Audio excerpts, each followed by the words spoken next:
A few quick things about me so you know who's speaking to you. Grew up in the Midwest, spent my first 20 plus years there, moved to Eastern Europe, lived in the Czech Republic and Romania for 11 years, met my wife there, even though she's from San Diego, met her in the Czech Republic, and we lived then 7 years in Eastern Europe together, then moved to Tacoma, Washington, where we were for 9 years, and then moved back here to San Diego 3 years ago. Awesome. Thank you very much. Um, so we've been married 18 years and we've got 5 kids. So 15, 13, 10, 9, 4. So if I look a little tired, that's always, yeah, that's usually always the case. There's a lot of life being lived in our household. So, yeah, excited to be with you this morning and talk about these things. As Dwayne said, this is what I get to do all the time. So I help churches around the world, actually, with community groups. They have different types of names like family groups, home groups, small groups, life groups. So lots of different variations of it. But churches are trying to live this way. They're trying to grow in these things all the time. So I was on calls this week with churches in South Africa and Russia and Australia and Latvia. I'm going to the UK in 2 weeks, and um, so I'm pretty passionate about these things. If you haven't picked up on it yet, you will soon. Okay, and hopefully by the end of this 40 minutes, you will be too, because I believe this isn't just a good thing. I believe this is part of our calling. So you're going to see it's not a little thing, it's a big thing. And it's something true to who we are as followers of Jesus. So I titled this morning, Jesus' Design for Our Lives. Um, so if you can stand with me, I'm going to read from Luke 5.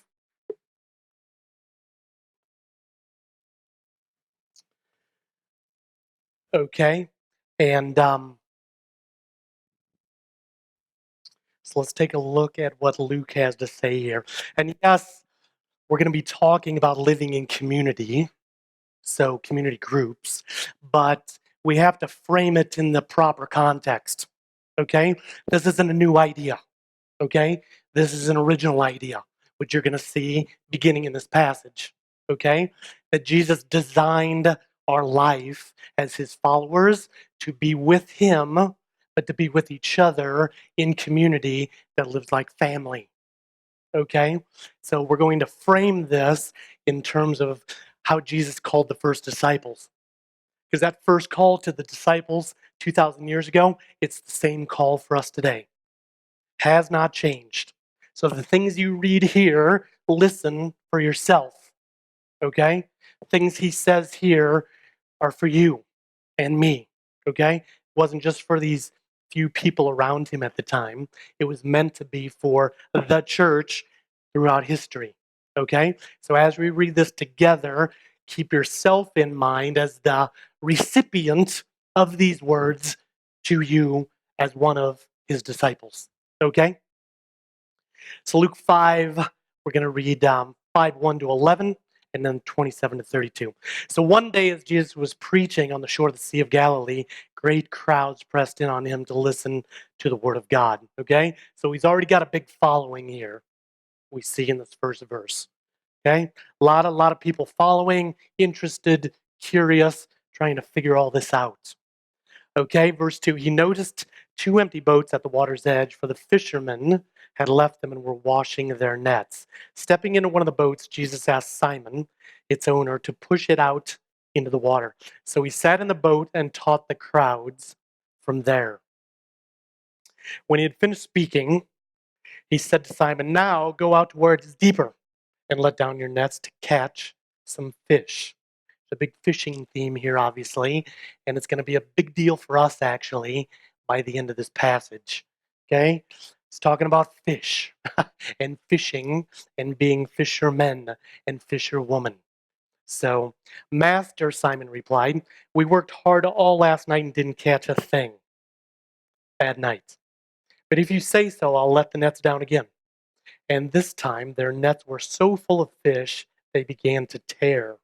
A shout for help brought their partners in the other boat, and soon both boats were filled with fish and on the verge of sinking. It's awesome. If you've ever fished or seen people fish, like, this is the mother lode, okay? They hit it big here. So many fish, the boat's on the verge of sinking. That's awesome, okay? So these guys are freaking out, obviously. When Simon Peter realized what had happened, he fell to his knees before Jesus and said, "Oh Lord, please leave me. I'm too much of a sinner to be around you." Okay? So he knows there's something bigger going on here than fish. That was a big statement he made just now, right? Read it again. Peter realized what had happened. He fell to his knees before Jesus and said, "Oh Lord, please leave me. I'm too much of a sinner to be around you." For he was awestruck by the number of fish they had caught, as were the others with him. His partners, James and John, the sons of Zebedee, were also amazed. So Jesus replied to Simon, and this is where it starts to connect with us. Don't be afraid. From now on, you'll be fishing for people. And as soon as they landed, they left everything and followed Jesus. Now we're going to bump ahead to verse 27. Later, as Jesus left the town, he saw a tax collector named Levi sitting in his tax collector's booth. "Follow me and be my disciple," Jesus said to him. So Levi got up, left everything, and followed him. Later, Levi held a banquet in his home with Jesus as the guest of honor. Many of Levi's fellow tax collectors and sinners, we know that from other passages, okay? This reference to tax collectors and sinners who those were that was Levi's, those were his friends, okay? That had been his life before just now, okay? Before this, he basically submits his life to follow Jesus right there, okay? So they throw this big banquet, this big party. But the Pharisees and their teachers of religious law complained bitterly to Jesus' disciples, okay? So Jesus is there. Jesus' disciples are there at this party. The Pharisees are off to the side, watching and not happy at what's going on here, okay? And then this house is full of tax collectors and sinners. This is one of my favorite pictures in the Bible because of that dynamic going on. Matthew's just become follower of Jesus, okay? And invites all his friends, "Man, you got to meet this guy. You got to hear this guy. Come to this party. Come to my house." So they do. They come to his house. Jesus is there. The disciples are there. And the Pharisees are off grumbling to the side, saying, you know, "This isn't right. This isn't good. You're spending time with these tax collectors and sinners." But it's exactly what Jesus wanted, this picture that we see here. It's exactly what he wanted then. It's exactly what he wants for us today, right now, right here in San Diego. So the Pharisees complain, "Why do you eat and drink with such scum?" Yuck. Okay? Okay? These are the religious leaders talking like this and seeing the tax collectors and sinners like this, calling them scum. Hopefully, we see something very wrong in that. Okay? But Jesus answered them, "Healthy people don't need a doctor, sick people do. I have come to call not those who think they are righteous, but those who know they are sinners and need to repent." Beautiful statement there. Beautiful statement. This is the word of the Lord. So thanks be to God. Yes, thank you, God. Be seated. Okay, I already mentioned this. This isn't some long ago thing going on that's not. This is completely 100% for us today. Okay? I hope you'll go back and read it, reflect on it tomorrow, later this week, because this is fully for us today, here in San Diego, right now. Okay? This is for each of us. Okay? So we see three calls here from Jesus. Okay, I believe. Three different ways he calls us. The first one being he calls us into intimate relationship with himself. Okay? So that's what we see happening with the disciples here. He's calling them into intimate relationship, not task, not a to do list, but into intimate relationship. Because if you understand what's going on here, first of all, there's a seriousness and respect, obviously, that we feel from the disciples, right? Like they know when Jesus approaches them, like this is a big deal. Because Jesus, even at that time, even though it was early in his ministry, he's already considered a respected religious leader, religious teacher. So for him to call them as fishermen, and as these, you could say, simple men to follow him was a big deal. Okay? So he was calling them to follow him like a student or an apprentice follows a teacher. Okay? Later we see them calling him rabbi. And that's exactly what was going on here. He was a rabbi, he was a teacher, and they were going to follow and learn.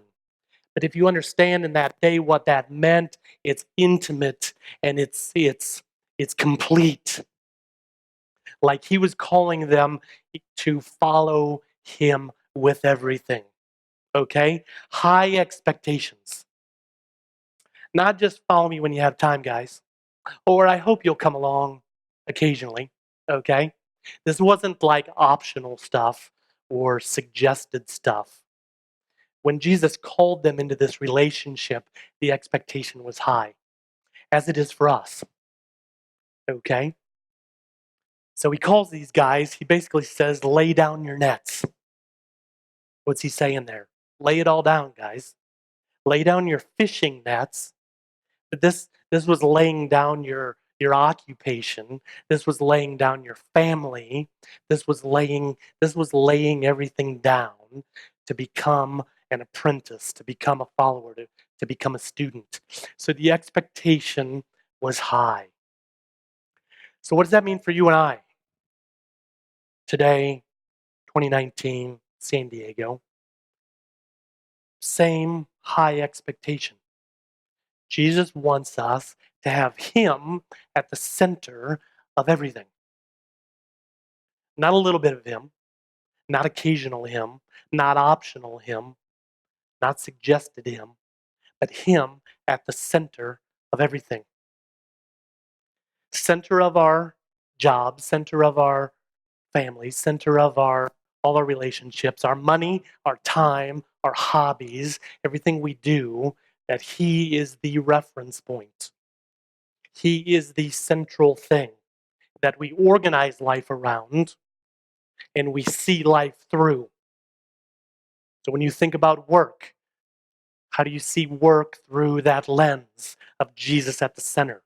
Are you thinking about work in that way? Are you thinking about your family or your relationships in that way? How you spend your time, how you spend your money? Thinking about them in terms of Jesus wants to lead all of my life. He wants to lead all of it, not pieces of it, not occasionally. He wants to lead all of it all the time. Come follow me. Become an apprentice. That's the same call for you and I. Come follow me. Become an apprentice. Become a learner. Become a follower. Okay?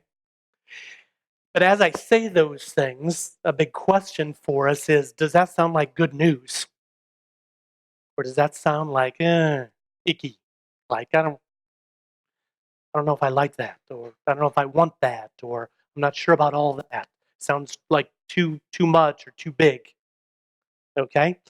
So the question that we need to wrestle with, and this is a weekly thing for us, is to say, is my love for Jesus growing in such a way that this excites me? If it doesn't excite, like these guys were excited to follow Jesus, like they dropped it on the spot. They dropped it all. left their nets, left their jobs, left their family, left they were going to be leaving their town. They dropped it all because they were excited and passionate and convicted to follow him in this way.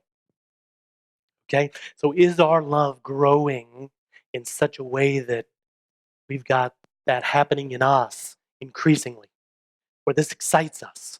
Yes, I want Jesus at the center. I want to follow him, become like him. I want my life to be completely about him, not partial, not occasional, but full and complete. Okay? So, big question to wrestle with. Four practical ways I think we can cultivate that, because we're always growing in that. Okay? But four ways we can cultivate that. One is just to be regularly in here. Okay? In his word, getting to know him, getting to know his teaching, getting to know his expectation. If you don't know this, you're not going to know him. If you don't know this, you're not going to know what his expectations are. We need a constant filling from his word. We also need to be communicating with him. Okay? He's a person to be related with. It's not some thing out there. He's a person that wants relationship, and that relationship has to be cultivated. Well, how do we do that? We do that through prayer. Okay? Through his word, understanding who he is, what he taught, but also through prayer that we communicate, we cultivate that relationship with him. Okay? The third way we do that is through community. The Christian life was never meant to be lived alone. Okay? We see immediately here Jesus calling them not just to follow him, but just to follow him with others. Christian life is not an individual pursuit. There's no New Testament understanding of that. Yeah, I'm just going to be a Christian, just going to do my thing. It's just going to be part of my life, my little American dream that I construct. There's no sense of that in the New Testament. The only sense is that the Christian life is meant to be fully lived in a community of people, body of people. I'm going to say more of that in a minute. But that's how we further deepen and cultivate this relationship with him, is by doing it with others. So in his word, through prayer and through constant communication with him, through a community of people that are journeying in the same direction, like these other fishermen, these other people, men and women. Okay. And then I believe we also do that we deepen this by giving ourselves to others, by serving others. Constant, what we see after Jesus calls the disciples here, they just immediately started going and serving, giving their lives to other people in 100 different ways. Okay? This first case, we just saw it. They're going to Matthew's house to be with Matthew's tax collector friends, and they're going to love these guys. These guys were not well respected in that day. They were the scum. You read it. So it's awesome that Jesus takes the disciples to go and have a party and eat a meal with scum. I love it. I love it. First, like immediate, right? It's not like, oh man, we need to do a year of training, guys. We need to, do a bunch of study about this. No, we're just going to go love the tax collector scum. Okay? So Jesus immediately takes them to go and love and serve and express compassion and hospitality to these guys. Beautiful. It's immediate, and then it's going to be a defining mark what it means to follow Jesus and be a disciple of Jesus. Okay? So I've seen this work out in my own life when I was 20 years old. Prior to that, I was a Christian, but a fairly nominal Christian, good guy, doing all the right things, but pretty selfish, pretty self-centered, and was, again, going after the American dream. I was in business school. I was going to make a lot of money. I was going to work on the Chicago Board of Trade. That was my dream, and that's the way I was going, and I had a little Christianity and a little church on the side, but Jesus wasn't at the center of all this. But then I took a semester off of business school and went to the Amazon jungle in Brazil, and God rocked my world because He got me around people, disciples that were giving it all in the Amazon jungle. They'd laid down their nets, they'd laid down their lives, and they were giving it to Jesus. And so I was around those people for 3 months.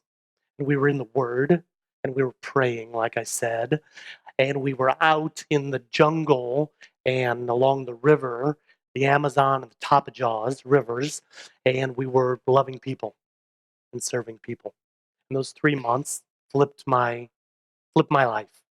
Came back, quit business school, and God, yeah, sent me in a very different direction, giving my life fully to Him since that time, since I was 20. Okay? But again, it was that combination that I said of being around people like that, living in community like that, being in the Word, being in prayer, and then serving, getting out, loving, sacrificing, serving people. So I've seen that firsthand in my life. The second call now is where we get to the community group. Community group piece, you could say. I already mentioned this, but the second call, Jesus calls us into intimate community with each other. But I'm going to describe it in a different way. Because often, at least in America, when you use the word community, it's pretty selfish, honestly. I work with a lot of churches in a lot of cities, in a lot of countries, and the word community the last decade or two has been about come into community for what you can get out of it. Man, the community thing sounds good. I could use a little bit of that. Our family could use a little bit of that. That's not what the New Testament is talking about here. Okay? It's community as family. And that's the big difference. You know anything about a healthy family? A healthy family is sacrificial and generous and serving and sharing and helping, all those things. Okay? I've got 5 kids. Like, we would not function as a family of 7 if that wasn't going on. And as soon as we have a tendency to become selfish or self centered, it breaks down. Things don't go well. Relationships don't go well. Like, just life doesn't go well. Okay? So, you guys know you may not have been raised in a good family, but you've been around some good families and you know what it looks like. Well, that is the expectation for Jesus' call on our lives, is to live that way with others, in this case, from this church here in San Diego. Okay? So we see this immediately with Jesus and the disciples. Immediately he calls them into relationship with him, and then they begin to live life this way together. They had left their families in a way, but now they had this new family. Okay?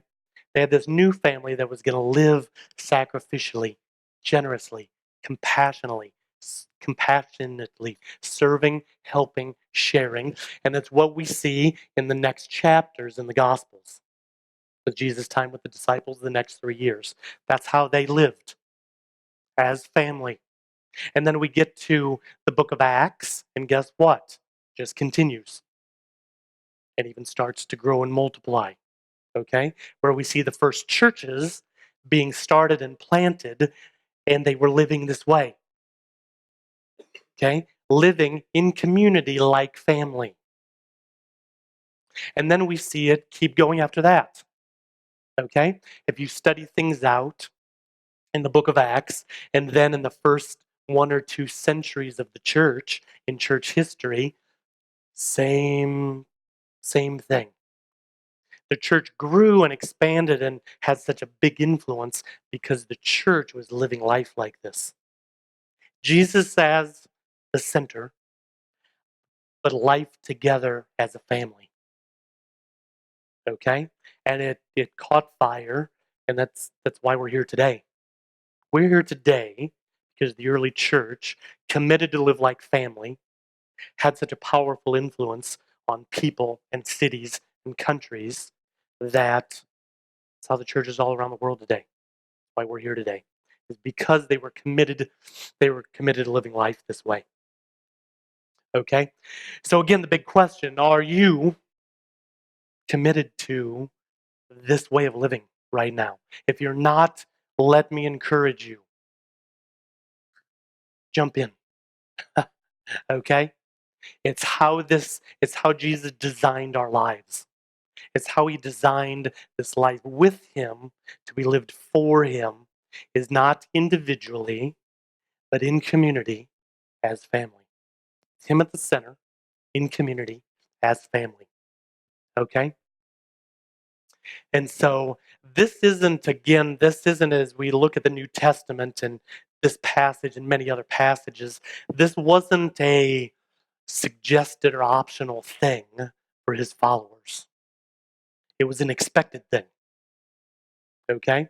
You were becoming a follower of Jesus, a disciple of Jesus. You were going to enter into a community of followers of Jesus that were going to support each other like a family. And then we're going to get to the third call. So you were not only going to support each other like family, help each other, love each other, serve each other like family, but you were going to be a family that fishes for people. Okay? We read that in verse 10, right? Pull that up again. You can go back there. Chapter 5, verse 10. He says, now you are going to become fishers of people. You're going to become fishers of men. So it's this idea that there's this big purpose to our lives. It's beautiful. We should be very excited about that. Whatever job you have, there's purpose in it. Whatever neighborhood you live in, there's purpose in it. Where your kids go to school, what your hobbies are, where you get coffee. Like literally, all of your life has been designed for you to bring influence there, for you to be fishers of the people there who don't yet know Jesus and don't yet follow Jesus. Isn't that awesome? So you may be hating your job right now. That's okay. Sometimes that happens for a season or a long season, but no matter how you feel about the work of your job, there's great purpose and value in it. It is sacred because God has placed you there to love those people. So you may not like the actual work, but there are people there that you're supposed to be influencing. You're supposed to be loving and demonstrating Jesus to, speaking the truth of Jesus to. Again, at your work, in your neighborhood, at your kids' activities, wherever you spend your time, there's purpose in all of it. Okay? The church, I don't know when this happened, but at some point we got into this mode there where some of life seems secular and some of it seems sacred. That's false. That's false biblical idea. Okay? It's all sacred. All of your life is sacred. Every moment from the time you wake up in the morning, it's all sacred. And we may not feel that some mornings, whatever's going on, but we need to even call ourselves back to that reality every morning. Today's sacred. Whether I'm going to work, hanging out with friends, going surfing, going to get coffee, taking my kids to school, going to the park, going to the beach, on and on and on and on. It's all sacred. Every place is sacred because it's filled with people, and people are sacred. And so every moment, every place, every relationship you have is sacred, has purpose, and you are meant to be part of the influence there. But don't feel this pressure like, I got to go to work and save my workplace or save my kid's school or save my kid's soccer team. Okay? It's not that. Again, we're supposed to be doing this together. That's why you got to have a community group.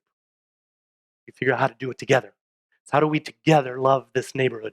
How do we together love your kid's school or this little league team or this group of surfers or this group of people you work out with at the fitness place? How do we do that together? We're supposed to be a family. We already nailed that. We're supposed to be a family on mission. We're supposed to be a family of fishermen, family of fisherwomen. Okay? A family, a team that's on mission together. There's beautiful design in all of this. Hopefully you're hearing that. Sometimes the world seems out of control and life seems crazy and complex. Jesus has designed our lives in such a way that it's all sacred, it's all purposeful, and there's built-in support where we need it, when we need it, when we are faithfully living in community. But when we choose not to, we're we're losing our best. We're losing some of our best resource. We're losing some of our best tools.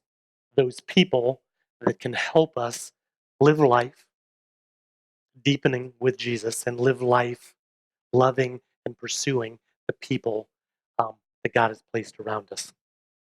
Okay, I went biblical and kind of theoretical there. Let me get very practical.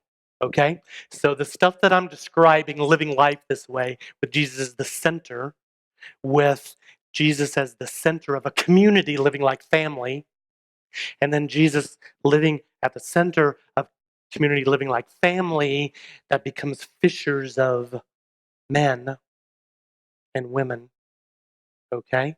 That is happening all around the world today. And again, I told you at the beginning, that's the work I get to do. Does it take on different forms? Absolutely. Is it going to look different here in San Diego? Absolutely. There's unique people here, unique rhythm to life, unique schedules. It's different than Spain. I was talking with a leader in Spain 2 days ago in Madrid. Is it going to look different in Madrid? Absolutely. But the principles are the same. Jesus at the center, community like a family, family on mission, okay? And so that's what they're trying to work out now in Madrid and in Barcelona and in Sevilla and in Malaga and in other parts of Spain is how to be faithful to these three calls or these three realities. Okay? So, how about us here in San Diego? Like, is this possible? You might be thinking, yeah, that family thing sounds like a great theory. People are so busy, people's lives are so scattered. But that's just because we're making those choices. People spend their time, set their schedules based on what's most important to them. If Jesus and community and mission are most important, guess what? You get people whose lives look like Jesus and community and mission. Okay? I live in La Mesa. Took me 14 minutes to get here. Okay? And there is a group of us living in La Mesa right now like this. Are we busy? Very. One of the families in our we call them gospel communities rather than community groups. It's just a name. We call in our gospel community is a young family. They just had their third child under 5, so they're a little bit busy. And he is a doctor at Kaiser, 2,000 patients in his regular rotation, and his wife is a nurse practitioner. Think they're busy? Think you're busier than them? Doubt it. Okay? Are they living life like I'm describing here? Absolutely. I met with him the other night, and I just encouraged him. I just said, "Man, you've got a busy life." His name's Stephen, but I said, "I love what Jesus is doing in your heart that is compelling you to live this way, to order your life around Jesus and this community of people, our gospel community, and being a fisher of men and women." Okay? And so our gospel community, again, busy, lots of kids, but We spend a lot of time together. We're no less busy than you guys, but we eat a lot of meals together. We throw a lot of parties together. We go to the park together. We go to the beach together. Probably going to the beach together tonight with some of the community. Okay. We meet regularly in smaller groupings of men and women to push the gospel and push truth into each other's lives. So we do that a couple times a month. But we live like a family. If somebody needs help, if somebody's sick, if something's going on, we step in because we're family. We help each other like family. We serve each other like family. We support each other like family. Okay? So it's possible, but it's because we've, in light of this, said, you know what, we need to set our schedules in light of this. This isn't the add on to our American dream. So this doesn't come, with your leftovers. It's a good way to say it. With your leftover time, your leftover energy, your leftover emotion. Can't be that. Can't be that. Jesus is at the center. He expects us to lay down our nets. So we set our schedule in light of this. Okay? So these things are built into the monthly rhythm of our gospel community. Again, multiple meals together, a party or two together. And then we go on mission. We become fishers of men and women. That very busy doctor with the 3 small kids, he and his wife host a Friday night game night once a month for non-Christian friends and co-workers that we're on mission to. So we do a game night every month. We do a movie night or beach night or something like that every month. We do a Saturday morning brunch once a month. Again, these are for non-Christian friends and neighbors. So those are all things that are built in to the rhythm of our life as a gospel community. Okay? Because, again, we believe we're called to have Jesus at the center, Jesus forming us into this community as a family, and then this family going together as a family, as a team, on mission to become fishers of neighbors, co-workers. Some of them are friends from our kids' school. Some of them are friends from our kids' sports teams. Our kids play a lot of soccer. That's one of the best mission fields. We've got a little 4-year-old. He needs to go to the park a lot. Okay? He's got a lot of energy, too much energy. We need to burn it off regularly. So we go to the park, though, with intentionality.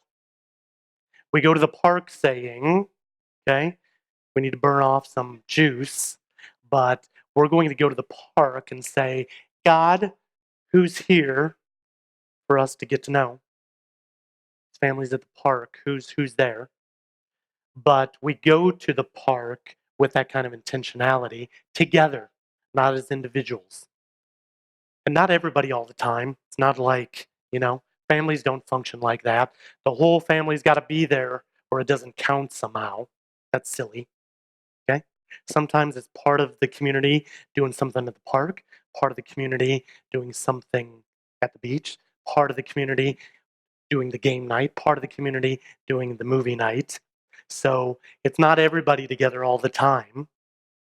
We do get everybody together for our regular, what we call family meal nights.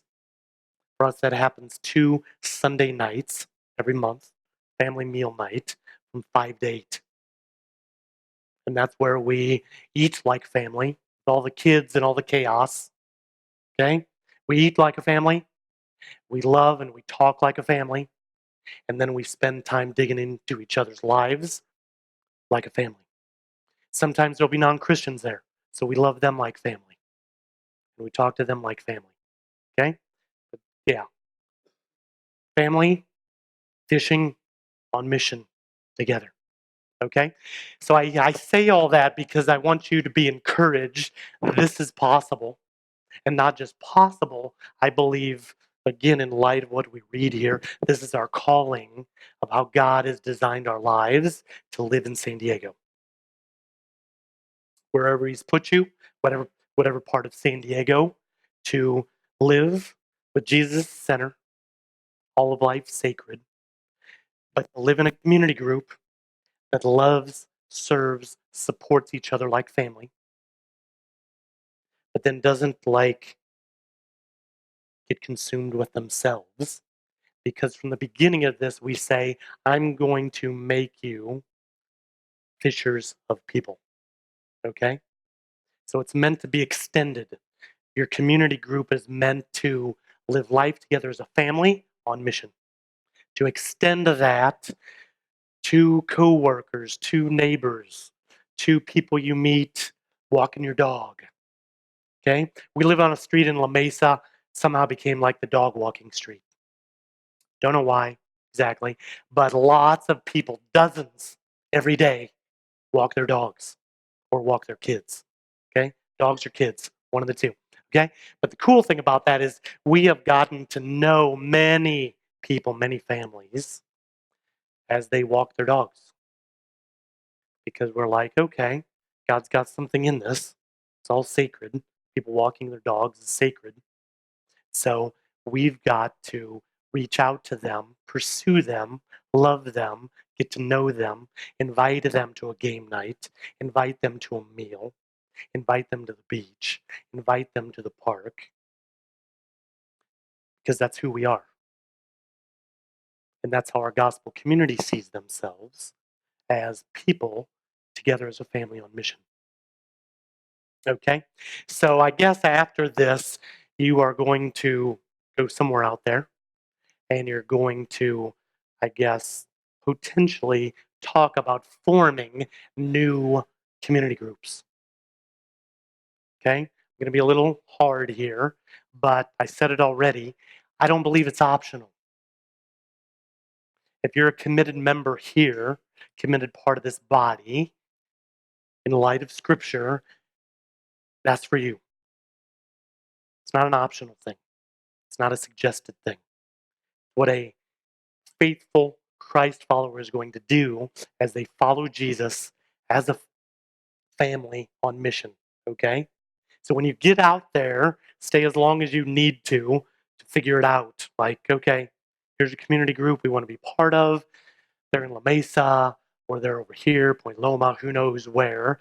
But we want to live life together like a family in that part of the city. Okay? So figure that out after this, please. And then when you figure out who those people are, then start to have the conversation, okay, who is God calling us to?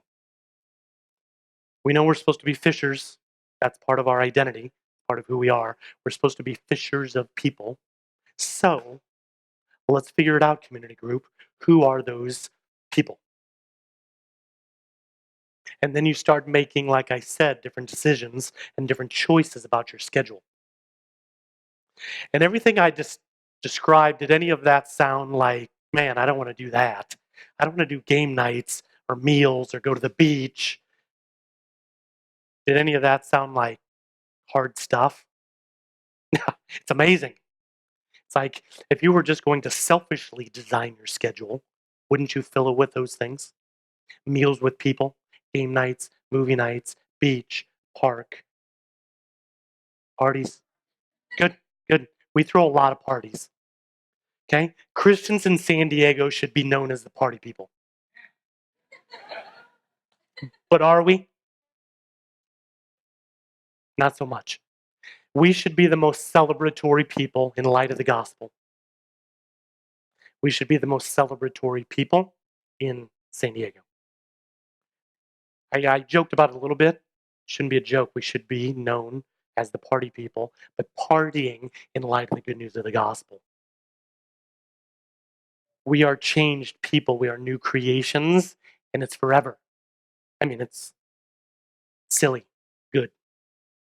You know, we're co-heirs with Jesus forever. We're gonna we're gonna get that forever. Should we not be partying in light of that? Absolutely. But extending the party, Jesus extended the party right here. Goes into Matthew's house. house full of not tax collectors and scum, tax collectors and sinners, and he extends the family. He extends the party. But that's what the disciples were doing everywhere they went. As a family, traveling here, extend the party. Traveling here. You know, what two, I'm going to end with this. Jesus had two, the Pharisees gave him two names that were meant to be derogatory, but are the best. I love when that happens. Okay? Pharisees meant this to criticize and and go against Jesus, but he was known as a friend of sinners. Is that true of us? Amen. Could you be known as a friend of sinners? And then second, he was known as a drunkard and a glutton. Got to be a little careful there. Okay? But cool how he got the name because he was eating, he was around the table, he was at parties so much with sinners that he was known as a drunkard and a glutton. May that be true of us for the right reasons. May we be around the table with broken, lost, hurting people that need Jesus as their Savior. Friend of sinners, drunkards and gluttons, but we do it as a family. We party, we eat, we go to the park, the beach, all these places as a family on mission. Make that true of your community groups. Let me pray this for you. Father, thank you that you've called us into this amazing life, this grand design to live as your kids in community on mission. It's a beautiful reality, brings purpose to all of life, no matter where you've placed us. So we thank you that we get to live life that way. But help us. We need your help to know the details, who to do it with, where to do it, when to do it, how often to do it. We need your help. So also make us people of prayer that are listening and submitting to your leading so that every day of our lives will be defined as us living as friends of sinners, us living as family, as your people. So, Father, thank you that you've called us into this. You've saved us for this. You've made us new creations. Thank you. We love you. Pray these things in Jesus' name. Amen.